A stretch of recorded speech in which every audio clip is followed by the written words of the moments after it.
ये question JEE mains 2024 में आया है जो क्लास 12th का है। और ये magnetic effect of electric current से लिया गया है। तो सवाल कुछ इस प्रकार है कि the magnetic field existing in the region is given by B is equal to 0.21 plus 2x के। The square loop of edge 50 centimeter carrying 0.5 ampere current is placed in xy plane with its edges parallel to the xy as shown in the figure. The magnitude of the net magnetic force explains the loop is। एक परिसर में पाया जाने वाला चुंबकीय क्षेत्र जो है B बराबर लिख दिया गया है। अच्छा, यहाँ पे B की जो वैल्यू दी है वो देख लेते हैं। B की वैल्यू दिया है 0.21 प्लस 2x और ये के कैप दिया हुआ है, मतलब ये जो है ऊपर की ओर, मतलब अगर मैग्नेटिक फील्ड दिखाया तो ऐसे हम बना सकते हैं, क्योंकि अगर x इधर है y इधर है तो k ऊपर होगा। और ऊपर की ओर अगर मैग्नेटिक फील्ड होती है तो हम इसको डॉट से दिखाते हैं, और नीचे होती है तो क्रॉस से दिखाते हैं। मैग्नेटिक फील्ड ऊपर निकल रही है, लेकिन उसकी जो इंटेंसिटी है वो एक्स पे डिपेंड कर रही है। जैसे जैसे एक्स की वैल्यू बढ़ाते जाएंगे वैसे वैसे हमारी मैग्नेटिक फील्ड भी बढ़ती जाएगी। मतलब ऐसे आगे बढ़ने पे हमारी मैग्नेटिक फील्ड चेंज हो रही है, ऊपर जाने पे ऐसा कुछ चेंज नहीं हो रहा। तो फिर सिर्फ एक्स पे डिपेंड करता है। ठीक है, अब आगे दिखा हुआ है कि 50 सेंटीमीटर भुजा है। अब 50 सेंटीमीटर का मतलब कि अगर देखा जाए तो ये 0.5 मीटर आ जाएगा। ठीक है, 0.5 मीटर आ जाएगा। और एक वर्गाकार लूप है, और ये लूप जो है ये वर्ग है, जैसे देखने में तो आयत लग रहा है लेकिन रियलिटी में ये एक वर्ग का है। जिसमें प्रवाहित धारा जो है आई की वैल्यू भी दे दिया गया है कि आई जो इसमें है वो 0.5 एम्पियर है।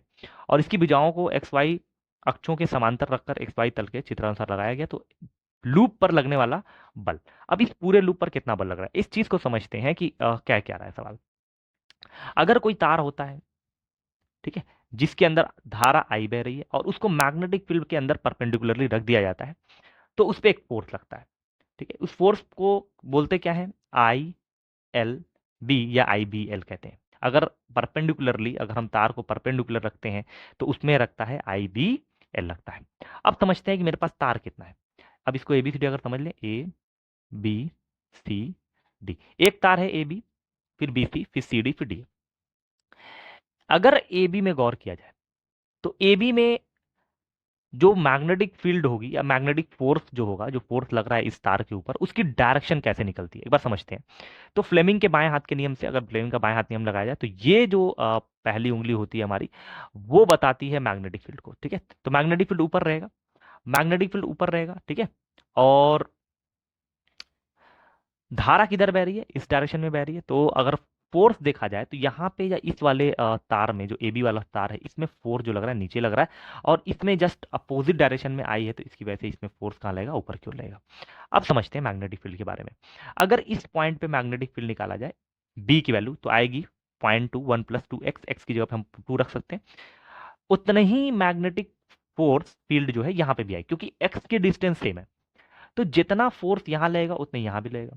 फिर अगर थोड़ा आगे आते हैं, चलिए मान लेते हैं कि 0.1 दूरी आगे आगे, जितना फोर्स यहाँ लगेगा इस डायरेक्शन में उतना ही फोर्स ऊपर की ओर इस डायरेक्शन में, मतलब पूरे यहाँ से लेके यहाँ तक जितना भी फोर्स हर एक पॉइंट पे नीचे की ओर लग रहा है उतनी ही फोर्स ऊपर की ओर लग रहा है। तो हम ये कह सकते हैं एफ ए बी और एफ सी डी बराबर है।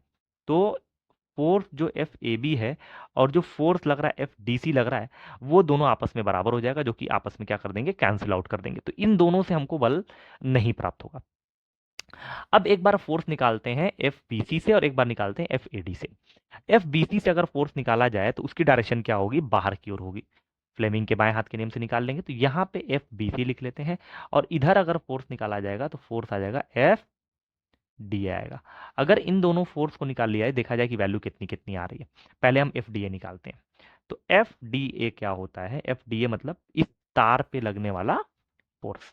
तो फोर्स का फॉर्मूला होता है आई बी एल या आई एल बी, जो भी कह सकते हैं। आई की वैल्यू कितनी है, ठीक है, तो हमारा आई कितना है, तो आई दिया हुआ है 0.5।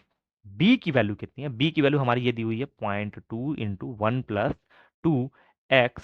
ठीक है, और एल कहाँ कितना है, एल जो दिया हुआ है वो 50 सेंटीमीटर, मतलब ये पूरे तार की जो लंबाई है और वो है हमारी कितनी, 0.5। ठीक है, एक्स की वैल्यू कितनी है, यहाँ पे अगर इस तरफ निकालना है तो एक्स अगर चलते हैं तो 2 मीटर पे चले जाते हैं। तो यहाँ पे एक्स इस पॉइंट पे, इस तार का जो एक्स है वो 2 मीटर है, यहाँ पे 2 रख देते हैं। तो 0.5 इंटू 0.2, 1 प्लस 2 रखेंगे, 2 टू द 4 इंटू 0.5। अब इसको 0.5 इंटू 0.5 इंटू 0.2 इंटू 5। ठीक है, ये 5 टू द 10 कट जाएगा, 1 आ जाएगा, ये हो जाएगा 5 है 25, 0.25 न्यूटन का फोर्स हमारा लग रहा है। अब ये लग रहा है एफ ऑफ डी ए पर। अब हमको फोर्स निकालना है कहाँ पे, एफ ऑफ बी सी पर। तो अब निकालते हैं एफ ऑफ बी सी, तो वो भी आई बी एल ही लगेगा। ठीक है, फॉर्मूला तो वही लगेगा, आई का मतलब 0.5, बी का मतलब 0.2 इंटू 1 + 2x, और एल की जगह फिर 0.5। चेंज क्या हुआ, यहाँ से लेके जब यहाँ पहुंचे तो यहाँ पे मैग्नेटिक फील्ड कुछ और थी, लेकिन यहाँ पे मैग्नेटिक फील्ड कुछ और हो जाएगी, क्योंकि एक्स पे ही डिपेंड कर रहा है हमारा मैग्नेटिक फील्ड। जैसे जैसे एक्स बढ़ाते जा रहे हैं वैसे वैसे हमारा मैग्नेटिक फील्ड भी चेंज हो रहा है।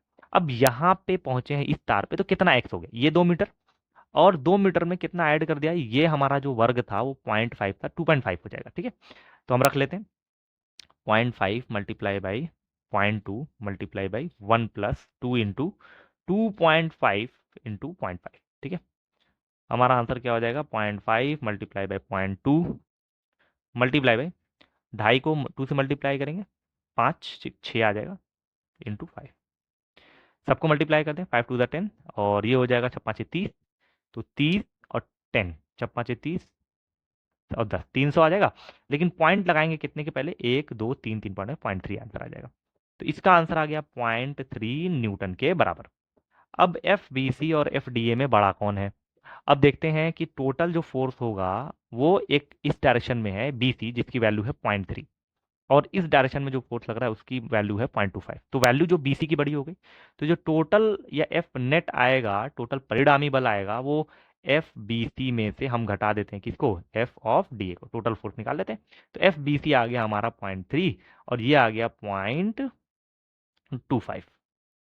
ठीक है, तो हमारा आंसर क्या आ जाएगा। अब इसको 0.3 को, मतलब 0.3 मतलब 0.30 हो गया, 0.25 अगर घटा देंगे तो 0.05 आ जाएगा। तो आंसर आ गया 0.05 न्यूटन के बराबर। ठीक है, हमसे पूछ रहा है कि हमारा जो फोर्स था, मैग्नेटिक फोर्स इस पूरे लूप पर कितना एक्सपीरियंस कर पा रहे हैं, वो मिली न्यूटन में बताइए।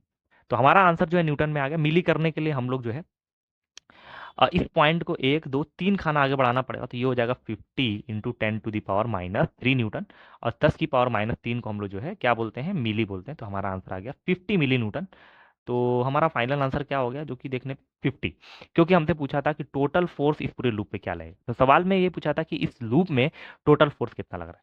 ये तार और ये तार जो ए बी और सी डी करके है, इस पे जो फोर्स आ रहे थे वो एक दूसरे के बराबर और विपरीत दिशा में थे, जो कि आपस में कैंसिल आउट कर जा रहे थे, जबकि बी सी और ए डी में दोनों फोर्सेस अलग अलग थे। तो इनकी वैल्यू को निकाल के घटाया गया। तो इनको घटाने पे हमारा फाइनल आंसर क्या आ गया, 50 मिली न्यूटन। तो यहाँ पे मिली न्यूटन में आंसर बताना था, तो हमारा आंसर आ गया 50। यहाँ 50 लिख देंगे, यही हमारा फाइनल आंसर हो गया।